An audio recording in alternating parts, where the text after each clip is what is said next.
My name is Chief Sitting Bull The Hunkpapa Chief.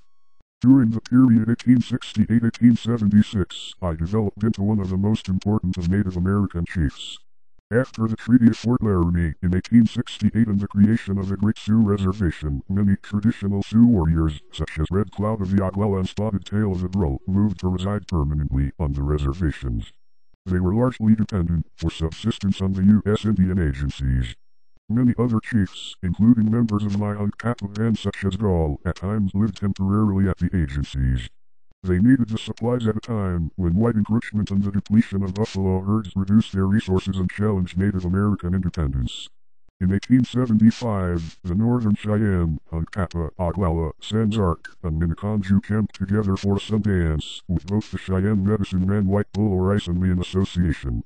This ceremonial alliance preceded their fighting together in 1876. I had a major revelation. At the climactic moment, the Great Spirit has given our enemies to us. We are to destroy them. We do not know who they are. They may be soldiers I to observe that no one then knew who the enemy were of what tribe. We were soon to find out. My refusal to adopt any dependence on the white man meant that at times me and my small band of warriors lived isolated on the plains.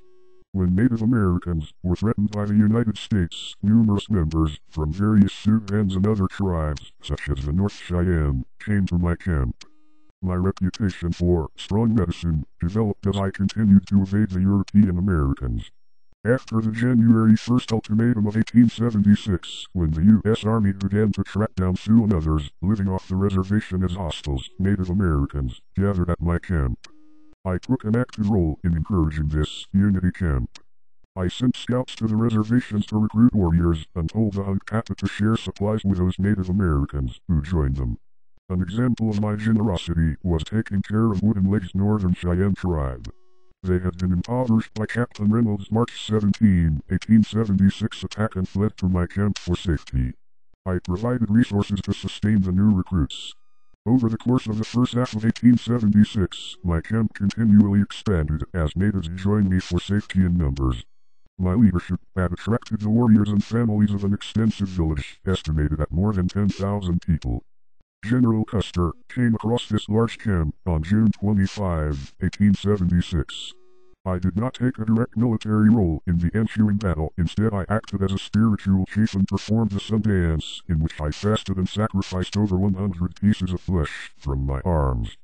Custer's 7th Cavalry Advance Party of General Alfred Howe Terry's column attacked Cheyenne and Lakota tribes at their camp on the Little Bighorn River on June 25, 1876. The U.S. Army did not realize how large the camp was. More than 2,000 Native Americans had left their reservations to follow me. Inspired by a vision of mine in which he saw U.S. soldiers being killed as they entered the tribe's camp, the Cheyenne and Lakota fought back. Custer's badly outnumbered troops lost ground quickly and were forced to retreat. The tribes led a counterattack against the soldiers on the nearby ridge, ultimately annihilating most of them. The Native Americans' victory celebrations were short-lived. Public shock and outrage at Custer's death and defeat, and the government's knowledge about the remaining Sioux, led them to assign thousands more soldiers to the area. Over the next year, the new American military forces pursued the Lakota, forcing many of the Native Americans to surrender. I refused to surrender and in May 1877 led my band across the border into Saskatchewan, Canada. I remained in exile for many years, near Wood Mountain, refusing a pardon and the chance to return. While in Canada I met with Chief Crowfoot, who was a chief of the Blackfeet, longtime powerful enemies of the Lakota and Cheyenne.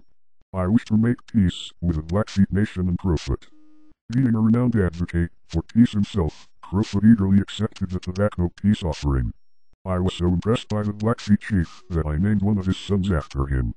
Hunger and cold eventually forced me and my family and nearly 200 other Sioux in my band to return to the United States and surrender on July 19, 1881. I had my young son Crowfoot surrender my rifle to the commanding officer of Fort Buford. I told the soldiers that I wished to regard them and the white race as friends. 2 weeks later, the Army transferred me and my band to Fort Yates, the military post located adjacent to the Standing Rock Agency, which straddles the present-day boundary of North and South Dakota.